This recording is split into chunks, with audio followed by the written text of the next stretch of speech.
Well, joining me now from Philadelphia is Ahmed Bedier.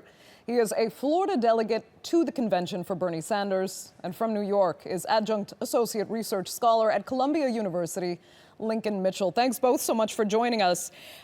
First things first, I want to ask you both. Ahmed, I'll start with you. How do you think the convention went for Hillary Clinton and for the Democrats? Can we expect that bump that's supposed to come after every convention? Well, the convention started out rocky, but ended on a very high note with a sense of unity. Sure, there are some people in the party that she did not win over yet. However, for the most part, it was a huge contrast with the Republican convention, where our party was successful in showcasing what American exceptionalism is. It's based on we're stronger together, strength through diversity, that we're stronger when we stick to American values that are based in the Constitution and protecting the rights of everyone involved. So in that sense, our convention at the party here, and I was there, ended on a very high note, which was carefully curated throughout the week. But Ahmed, it did start out rocky, in no small part because Bernie Sanders supporters really highlighted that there was some disunity in the party. Do you think it was wise for them to do that? And do you think the party's gotten fully past it now?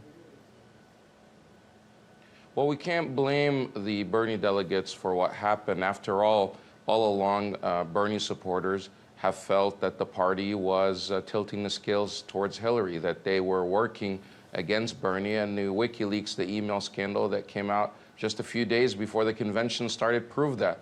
They knew that all along. Some people felt that that was cheating, that Hillary did not win the primary fair and square. And the party started out, the convention started out in a rocky way because the party mishandled the crisis. Rather than coming out and just simply saying that, hey, we messed up and here are the steps that we're going to do to make sure this never happens again, they tried to actually push Debbie Wasserman Schultz in the limelight, starting out with Monday morning at a breakfast at the Florida delegation where she was booed off, and they had no other choice but to have her step aside for party unity. That didn't necessarily appease everyone because shortly after that, she was actually appointed as an honorary chair to the Hillary campaign. There's the fault of the party unity falls back on the party, not necessarily the Bernie delegates. Okay, Lincoln, let me get your take on how you just think the convention actually went. Well, the convention went very well for the Democrats. And I think last night what you really saw was a contrast. On the one side, the Democratic Party was saying stronger together, which is it's a bit of a platitude, but it's a platitude that should resonate with all Americans, regardless of background, and also regardless of party. And the Republican platform was summed up with "I alone," which is not so much a platitude, but something that should strike terror in the field, the hearts not just of all Americans, but of anybody who believes in democracy. I alone is not a message that a country that is democratic should embrace. And that contrast was very strong. The Democratic Party, they went into this with some tensions for some of the reasons described. The handling of the WikiLeaks was not done well. And frankly, the constant talk from Sanders' people, well into probably late June, early July, that an election that they did lose pretty clearly was stolen from them, didn't help either. But they came out of this very unified. I would say unified enough. The challenge for the Democratic Party here and for Hillary Clinton is not to get every last Bernie or Buster, but it's to win more votes in the key states than the other guy. And right now they're in a position where they can do that. That really is what it's about. It's not, I've heard some say that can she win over some Trump supporters? That seems like an impossibility, to be honest with you. But can she win over the undecided voters with what happened last week and with her message going forward? Yes, she can. And the way to think about this is that a Hillary Clinton message, if Hillary Clinton, I'm going to get numbers here for one moment, if Hillary Clinton can get 42% or so of straight white female voters, she will win this election. It won't be close. By 11 o'clock Eastern time on election night, they'll be drinking champagne at the Democratic National Committee. That seems doable. That's the kind of persuasion that needs to happen. And we saw a convention, not just the wonderful speech by Michelle Obama and the historic speech by Hillary Clinton, but I would draw your attention to two speeches we saw, which I think will be key messages for Clinton if she wants to win this thing. One was the mayor of my city, the former mayor of my city, Michael Bloomberg, who laid out a case from a more conservative than most Democrats' position, saying, look, I'm basically an independent, kind of a conservative guy. Donald Trump is a fraud.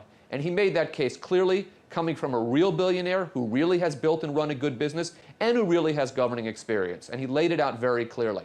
And the other one speech, which is a key message speech, which was a little overlooked, is the one the vice president gave.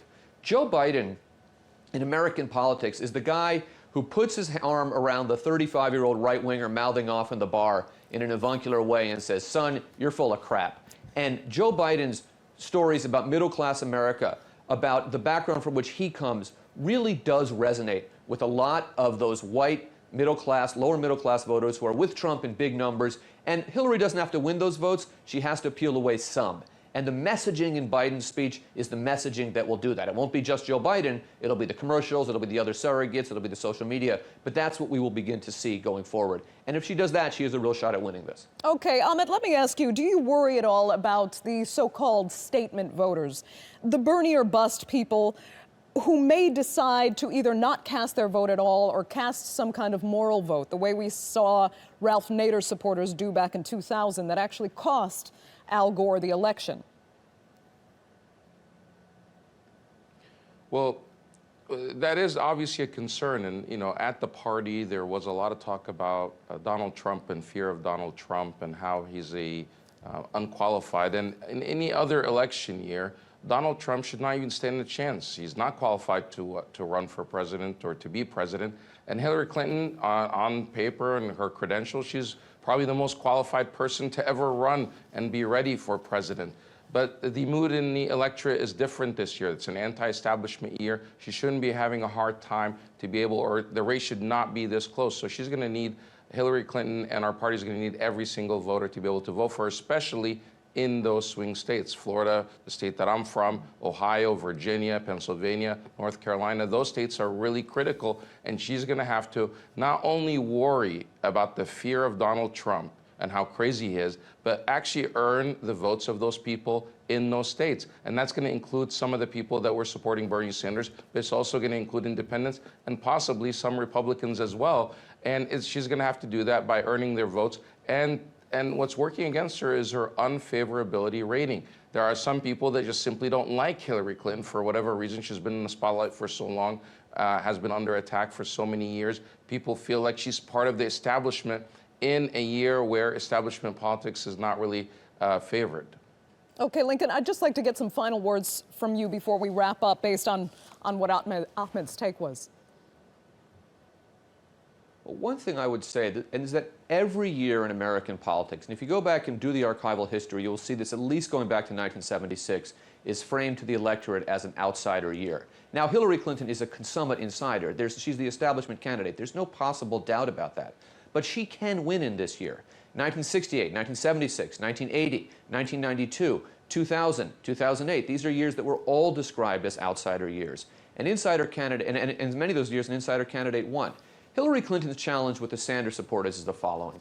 And I've seen this in my people I know, and I have many, many friends who supported Sanders. And right now they fall into two groups. The big majority are saying, she's not perfect, but I'm with her because this election is important. And I think the gentleman from Florida seems to have that view. But stop me if I'm wrong. I don't want to put words in his mouth. And then there's a small few that are saying, I will never vote for Hillary Clinton. I'm going to vote for Jill Stein, who's the Green Party candidate. But those people, at least the ones who I know, they never voted Democrat anyway. So it's not as if Hillary Clinton is hemorrhaging Democratic votes who went with Sanders and are now leaving the party.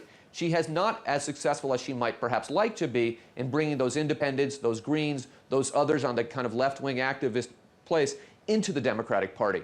But she can win without those if she runs a successful persuasion campaign. And despite her high negatives, she has the advantage of running against Donald Trump, who's one of the few political figures with even higher negatives.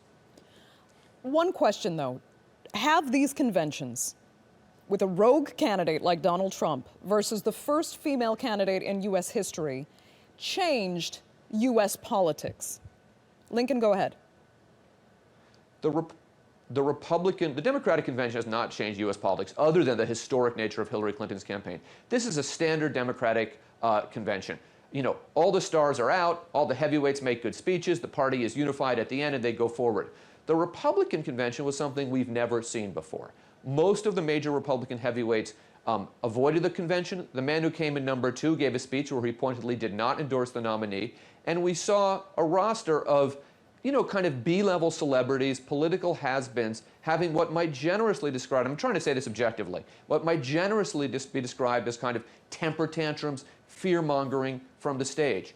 Win or lose, this is something for the Republican Party, this is something we've not seen before in American politics. And where it goes from here, we're not sure. We know that if the Democrats lose this year, we know that Tim Kaine and Elizabeth Warren and maybe Cory Booker will throw their hats into the ring in 2020, and it'll be very predictable. The Republican Party, if they lose this year, it's not obvious that they go forward. It's not obvious that, they remain a party. So that was something very unusual in American politics. Okay, Lincoln Mitchell, we're going to have to leave it there. I'd like to thank you so much for joining us from New York. Ahmed, do stay with us because we'll join you again later in the program.